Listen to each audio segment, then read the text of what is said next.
किसान साथियों नमस्कार। दोस्तों, गेहूं में यदि आप पहला पानी लगाने वाले हो या फिर लगा चुके हो तो ये वीडियो आपके लिए काफ़ी ज़्यादा इन्फॉर्मेटिव हो सकती है, क्योंकि दोस्तों गेहूं से यदि बम्पर उत्पादन आपको चाहिए तो पहले पानी में सबसे ज़्यादा आपको ध्यान रखना है कि कब हमको लगाना है, कौन सा खाद उर्वरक देना है और पानी हमको कैसे लगाना है। ये यदि आपको जानकारी है तो गारंटी मेरी है कि आपको इस बार एक तगड़ा उत्पादन लेने से कोई नहीं रोक सकता। देखिए दोस्तों, हमारे किसान भाई काफ़ी सारी गलतियां करते हैं। पहला पानी हम सबको पता है कि 21 दिन में लगाया जाता है और CRI स्टेज में लगाया जाता है।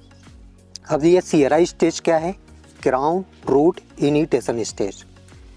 मतलब जब क्राउन रूट निकलना स्टार्ट हो जाते हैं तब हम पहला पानी लगाते हैं। लेकिन हमको कैसे पता चलेगा कि अब हमारे गेहूं में क्राउन रूट निकलना स्टार्ट हो गए हैं, अब हमको पानी लगाना चाहिए? ये आपको समझना पड़ेगा और कैसे आप पता लगा सकते हो ये भी मैं आपको बताऊंगा। और खाद उर्वरक में पहला पानी लगाने से पहले आपको कौन कौन सा खाद उर्वरक डालना है वो भी मैं आपको बताऊंगा। क्योंकि अभी जो शुरुआती स्टेज है हमारी गेहूं की फसल की, अगर इस स्टेज में आपने पौधे को स्ट्रॉन्ग बना दिया तो वो लास्ट तक स्ट्रॉन्ग ही रहेगा। और यदि इस स्टेज में हमारा गेहूं का पौधा कमज़ोर रहता है किसी भी कारणवश, तो वो लास्ट तक कमज़ोर ही रहेगा। चाहे कल्ले बढ़ाना हो, चाहे ग्रोथ बढ़ाना हो या फिर उत्पादन बढ़ाना हो, वो सब किस पे डिपेंड है? पहले पानी पे। क्योंकि दोस्तों हमारे यहाँ पे अलग अलग जगह पे अलग अलग बुवाई होती है। कहीं कहीं पे अक्टूबर में बुवाई हो जाती है, 15 अक्टूबर के बाद भी हमारे किसान भाई काफ़ी बुवाई कर देते हैं गेहूं की। कहीं कहीं पे नवंबर में बुवाई होती है और जिनके पास पर्याप्त पानी है, मतलब आखिर तक वो 4-5 पानी अगर निकाल दे तो वो दिसंबर में बुवाई करते हैं। तो टाइमिंग हमारे यहाँ पे अलग अलग है। ये टाइमिंग के हिसाब से हम गेहूं की फसल में ये पता नहीं लगा पाते कि अब हमारी गेहूं की फसल में क्राउन रूट निकलना स्टार्ट हो गए हैं और अब हमको पहला पानी लगा देना चाहिए। देखिए, मैं आपको समझाने के लिए कुछ पौधे लाया हूं गेहूं के, शायद इनको देखकर आपको समझ में आ जाए। अभी ये गेहूं का पौधा है, ये लगभग 25 दिन की गेहूं की फसल है और इसमें क्राउन रूट निकलना स्टार्ट भी हो गए हैं। ये देखिए क्राउन रूट्स, ये वाले रूट्स, और ये बोवाई के बाद जो रूट्स निकलते हैं जिनको सेमिनल रूट्स कहते हैं, ये वो वाले रूट्स हैं। ये यहाँ पे सेमिनल रूट्स हैं और ये यहाँ पे क्राउन रूट्स हैं। एक गांठ आपको दिख रही होगी, शायद मैं पास आके दिखा देता हूँ, ये वाली। तो ये पौधा जो है 25 दिन का है, मतलब इसमें क्राउन रूट निकलना स्टार्ट हो गए हैं। और एक और चीज़ मैं आपको बता देता हूँ, एक 21 दिन से पहले वाला पौधा भी मैं आपके लिए लाया हूँ। तो ये वाला जो गेहूं का पौधा है, तो ये लगभग 17 दिन का पौधा है और यहाँ पे सिर्फ अभी आप देख सकते हो सेमिनल रूट से ही निकले हैं, क्राउन रूट्स अभी इसमें नहीं बने हैं। मतलब इसमें अभी टाइम चाहिए, पहला पानी लगाने के लिए हमें समय है। तो ये जो है वो सेमिनल रूट्स है और इससे पहले जो मैंने बताया था वो क्राउन रूट्स है। अब दोनों में डिफरेंस मैं आपको बता देता हूँ।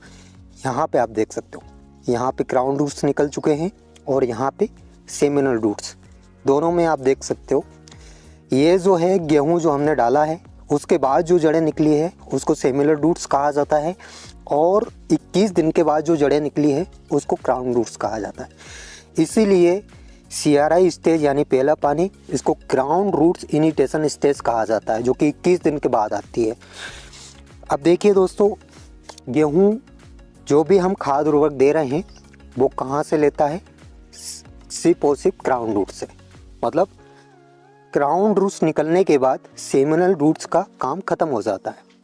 अब जो भी काम बचा है वो किसका बचा है? सिर्फ और सिर्फ क्राउन रूट्स का। जो भी हम खाद उर्वरक दे रहे हैं, अभी इससे पहले हमने जो दिया है, मतलब DAP मिला के आपने बुवाई की है या फिर यूरिया मिला के आपने बुवाई की है, तो वो सब लग चुका है। अब मेन काम आता है क्राउन रूट्स का। क्राउन रूट्स के निकलने के बाद क्यों पानी दिया जाना चाहिए? देखिए, सबसे पहली बात तो ये है, हमारे किसान भाई जल्दबाजी बहुत ज़्यादा कर देते हैं।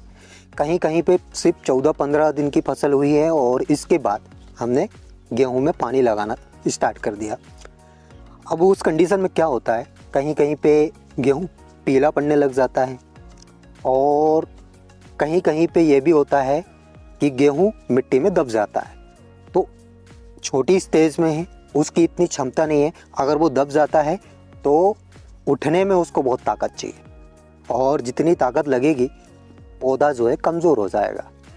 21 दिन के बाद जब ये क्राउन रूट्स निकल आती है, उसके बाद यदि आप पानी लगा रहे हो तो पौधा उस टाइम तक अपने आप को स्ट्रॉन्ग बना लेता है और इसके बाद यदि आप पानी लगाते हो तो जो मिट्टी में दबने वाली जो समस्या है वो समस्या नहीं होती है। इसीलिए 21 दिन बाद पानी लगाया जाता है। और इस समय खाद उर्वरक में आपको क्या देना है, देखिए पहली बात, एक और चीज़ मैं आपको बताता हूँ। अब आप इसको कैसे समझोगे भाई, पौधा उखाड़ के तो आप देखोगे नहीं कि इसमें क्राउन रूट्स हैं या सेमिनल रूट्स हैं। इसमें जो है ये आप देख सकते हो, इसमें सिर्फ 2 पत्तियां हैं और इसमें सेमिनल रूट्स है, मतलब 2 पत्ती है तो ये समझ लीजिए अभी इस पौधे में सेमिनल रूट्स बनी है। ये देखिए एक और पौधा मैं आपको दिखा देता हूँ, यहाँ पे भी सिर्फ 2 से 3 पत्तियाँ हैं, मतलब अब इसमें 1-2 पत्तियाँ और निकल आती है तो इसमें क्राउन रूट्स बनना स्टार्ट हो जाएंगे। अब ये क्राउन रूट्स यहाँ पे निकले हैं, उसका पौधा मैं आपको दिखाता हूँ। ये देखिए इसमें आप देख सकते हो 1, 2, 3, 4 और ये 5 पत्तियाँ निकल चुकी हैं, मतलब इसमें क्राउन रूट्स बन चुके हैं। पत्तियों के हिसाब से आप देख सकते हो कि हमारी गेहूं की फसल में क्राउन रूट्स बने हैं या फिर सेमिनल रूट्स बने हैं। बहुत प्रैक्टिकल बातें मैं आपको बता रहा हूँ, ये कोई नहीं बताएगा आपको, चाहे आप सर्च कर करके रह जाइए, ये कोई नहीं बताएगा कि भाई क्राउन रूट्स और सेमिनल रूट्स का क्या फंडा है और कैसे हम पहचान सकते हैं कि हमारे गेहूं के पौधे में सेमिनल रूट्स बनी हैं या फिर क्राउन रूट्स बनी है, कब हमको पानी लगाना चाहिए, कब हमको पानी नहीं लगाना चाहिए। अब ये जो क्राउन रूट्स निकली है यहीं से फुटाव स्टार्ट होगा और जब टिलेरिंग स्टेज जब आती है तो कल्ले भी यहीं से निकलते हैं। मतलब सबसे ज़्यादा जो मेन खेल है वो क्राउन रूट्स का है गेहूं के पौधे में। अब इस स्टेज में आपको क्या करना है, सबसे पहली बात नाइट्रोजन का फंडा मैंने आपको बताया है। नाइट्रोजन कब देना है, कैसे देना है, वो मैंने आपको इससे पहले वाली वीडियो में क्लियर कर दिया था। बुवाई के समय आधी मात्रा हमने नाइट्रोजन की दी है। अब पानी के हिसाब से आपको नाइट्रोजन देना है, मतलब आपके पास कितनी सिंचाई है उस हिसाब से आपको नाइट्रोजन देना है। एक और चीज़ ध्यान रखना, जैसे सूखे में हम बुवाई करते हैं तो वहाँ पे इतनी जल्दी क्राउन रूट्स नहीं बनते, वहाँ पे आपको मजबूरन जल्दी पानी लगाना पड़ेगा। अगर जल्दी पानी नहीं लगाओगे जो हमारी मिट्टी जो टाइट हुई है वो ढीली नहीं हो पाएगी और उस कंडीशन में हमारा जो गेहूं का पौधा है वो कमज़ोर पड़ जाएगा। इसलिए यदि आपने सूखे में बुवाई करके ऊपर से पानी लगाया है तो वहाँ पे आपको लगभग 15 से 20 रोज के बीच आपको पानी लगाना है और वहाँ पे कम पानी लगाना है। ऐसा नहीं है कि आपने खुले में छोड़ दिया। कोशिश करिए वहाँ पे स्प्रिंकलर लगाइए, क्योंकि अभी इस स्टेज में गेहूं के पौधे को बहुत कम पानी की ज़रूरत होती है। सिर्फ ये मान लीजिए 50% पानी जो हम खुले में छोड़ते हैं उसका 50% पानी ही पौधा लेता है। तो पानी उस स्टेज में आपको कम देना है और ये प्रैक्टिकली चीज़ें मैं आपको बता रहा हूँ। इसके साथ ही जिंक का आप हल्का फुल्का छिड़काव कर सकते हो, चाहे स्प्रे से कर सकते हो या फिर यूरिया में डाल के आप कर सकते हो। जिंक और यूरिया का कॉम्बिनेशन मिला के आप छिड़काव कर सकते हो। देखिए यदि आप कम मात्रा में ज़्यादा छिड़काव करना चाहते हैं तो उस कंडीशन में आप स्प्रे कर सकते हो, और यदि आपके पास पर्याप्त है जिंक और यूरिया तो आप छिड़काव विधि से छिड़काव भी कर सकते हो। लेकिन ये आपको कब करना है, पानी लगाने से पहले, मतलब पानी लगा जब हम पहली सिंचाई कर रहे हैं उससे पहले ये आपको काम करना है।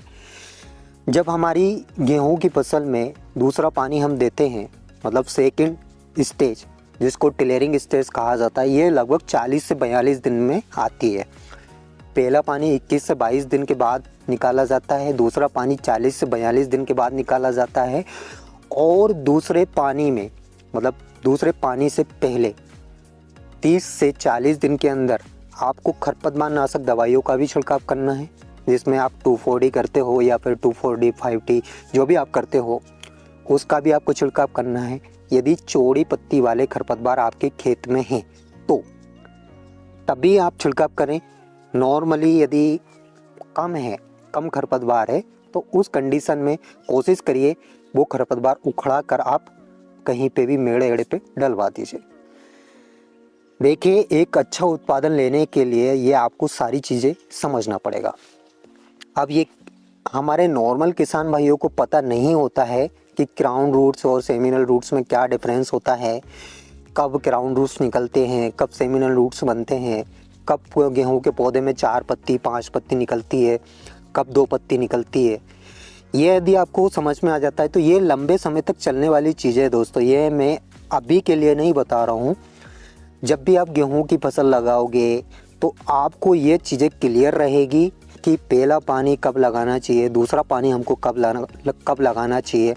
देखिए, मेहनत हम सब करते हैं, मेहनत हर एक किसान भाई करता है, पैसे भी भरपूर खर्च करते हैं, लेकिन इसके बावजूद भी लगभग 20-22 कुंटल 25 कुंटल निकल रहा है तो कहीं ना कहीं हम गलती कर रहे हैं। और काफ़ी किसान भाई, एक्टिव किसान भाई जो हैं वो 1 एकड़ में ऐसा नहीं है 30-35 प्लस उत्पादन भी ले रहे हैं।